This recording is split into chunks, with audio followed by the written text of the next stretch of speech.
नमस्कार। आप सभी को मेरा प्यार भरा अभिवादन। मैं हूँ आपके साथ विनीता। उम्मीद करती हूँ कि आप सब घर में होंगे, स्वस्थ होंगे, सुरक्षित होंगे और कोरोना वायरस के संक्रमण को रोकने में अपना महत्वपूर्ण योगदान दे रहे होंगे।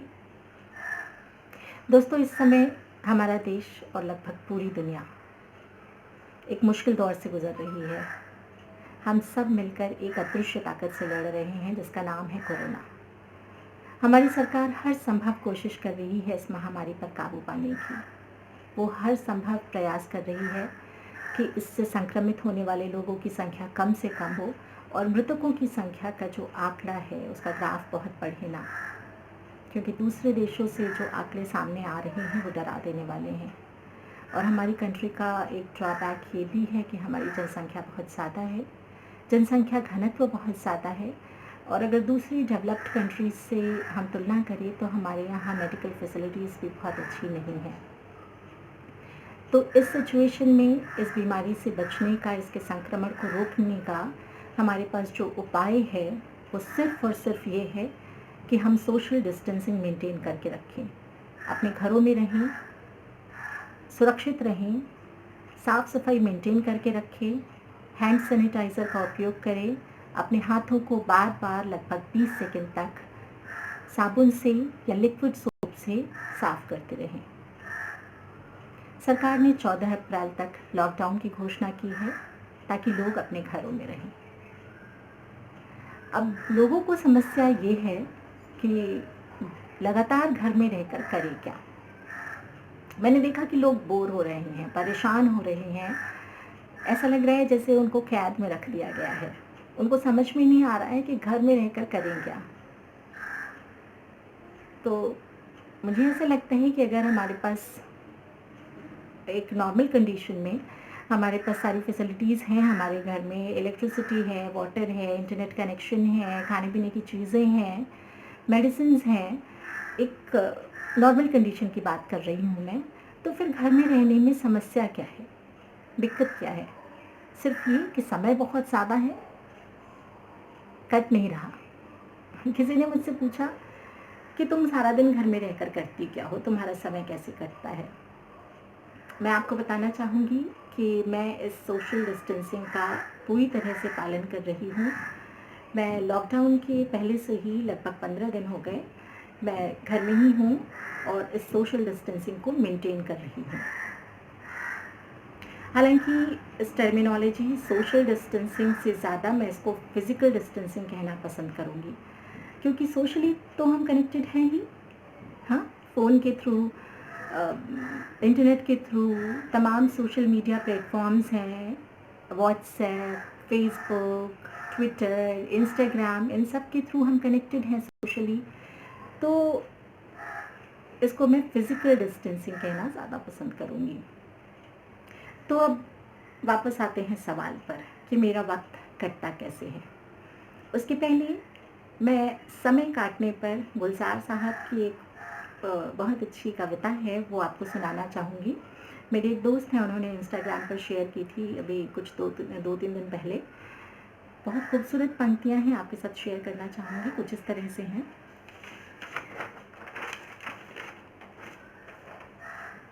वक्त काटना क्या मुश्किल है, 1 घंटे को आधा आधा करके 2 हिस्सों में काट लो पहले, उसको फिर से आधा कर लो तो 15 मिनट हैं। 15 मिनट को 3 हिस्सों में काटो, 5 मिनट के 3 हिस्से बचते हैं। 5 को काटो 3 और 2, 2 को फिर 2, 1 बचेगा। 2 घंटे से लेट है फ्लाइट, एयरपोर्ट पर बैठा वक्त को काट रहा हूँ। अच्छी है ना? जवाब नहीं है गुलजार साहब का। कितनी आसानी से वो अपनी बात कह लेते हैं ना। वजह जो है लॉकडाउन की वो बहुत दुखद है, लेकिन इस लॉकडाउन ने मुझे वो वक्त दिया है जिसकी ज़रूरत, या यूँ कहें कि चाहत मुझे बहुत समय से थी। आज मेरे पास वक्त है कि मैं थोड़ा वक्त खुद के साथ बिताऊं। क्योंकि बहुत दिनों से मैं वो वक़्त चाहती थी कि हर काम मुझे घड़ी देख के ना करना पड़े, अलार्म की आवाज़ से ना उठना पड़े। I really hate that. So ये समय it was much much needed for me. आज वो समय मिला है मुझे। तो बहुत सारे शौक़ थे जिनको पूरा करना चाहती थी बहुत दिनों से। आज वो वक़्त है मेरे पास कि मैं उन पर काम कर सकती हूँ। बहुत सारी किताबें खरीद रखी थी मैंने, जो बुक शेल्फ में पड़ी-पड़ी धूल खा रही थी। हर हफ़्ते उन पर पड़ी धूल साफ़ कर दिया करती थी, पढ़ नहीं पाती थी। तो आज मेरे पास समय है उन किताबों को पढ़ने का। पेंटिंग्स बनाने का शौक़ है मुझे, लेकिन बहुत सालों से मैंने पेंट ब्रश को हाथ तक नहीं लगाया था। तो आज मेरे पास वक़्त है पेंटिंग्स करने का। घर सजाने का शौक़ है मुझे। घर सजा तो लेती थी, लेकिन उसको इत्मीनान से अपने घर में समय नहीं बिता पाती थी। तो आज मेरे पास वक़्त है घर को साफ़-सुथरा करके उसको निहारने का और अपनी इंटीरियर डेकोरेशन की स्किल पर कॉलर चढ़ाने का। एक बालकनी है मेरे पास, उसमें बड़े प्यार से मैंने बहुत सारे पौधे लगा कर रखे हैं। तो लेकिन कभी वक़्त नहीं मिलता था कि इत्मीनान से, चैन से बैठकर उस बालकनी में चाय का एक कप भी पिया जाए। तो आज मेरे पास वक़्त है सुबह की कुनकुनी धूप में बैठकर अपने पौधों के साथ चाय पीने का, सुबह सुबह अखबार पढ़ने का। हालाँकि अखबार अभी नहीं आ रहा है कोरोना के संक्रमण के डर की वजह से, तो मोबाइल पर पढ़ लिया करती हूँ अखबार। तो इन सारे कामों को करने का वक़्त है आज मेरे पास। और अपनी बिटिया के साथ कैरम खेलने का वक़्त है, लूडो खेलने का वक़्त है, बोर्ड गेम्स खेलने का वक़्त है, उसके साथ डिज़्नी की मूवीज़ देखने का वक़्त है, उसके साथ बैठ के रामायण और महाभारत देखते हुए उसको कुछ संस्कार सिखाने का वक़्त है। और दूरदर्शन पर हमारी समय की बहुत सारी सीरियल्स रिपीट कर रहे हैं, तो उसके साथ वो देखते हुए उसको अपने बचपन की बातें बताने का वक़्त है। बालों में तेल लगाने का वक़्त है, आराम से नहाने का वक़्त है। और कुछ अगर करने का मन ना करे तो कुछ मत करो यार, खाली बैठने में भी बड़ा मज़ा आता है। तो वो करने का फ्रीडम है आज मेरे पास। कुछ लोगों से मिलने का मुझे बहुत कुछ ख़ास मन नहीं करता था, लेकिन कुछ प्रोफ़ेशनल मजबूरियाँ थीं और कुछ सोशल मजबूरियाँ होती हैं जिनकी वजह से हमें मिलना पड़ता है। लेकिन आज फ़ॉर्च्यूनेटली मेरे पास कोई ऐसी मजबूरी नहीं है कि मुझे उन लोगों से मिलना पड़े। तो आज बड़ा अच्छा समय है कि हम अपने अंदर झाँक सकते हैं।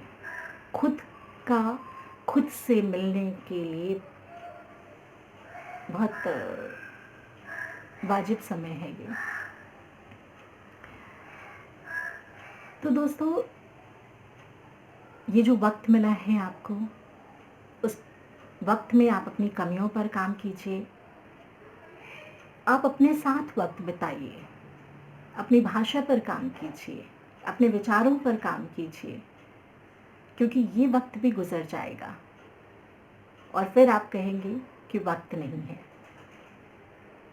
तो घर में रहिए, सुरक्षित रहिए, स्वस्थ रहिए और कोरोना के संक्रमण को रोकने में अपना महान योगदान दीजिए।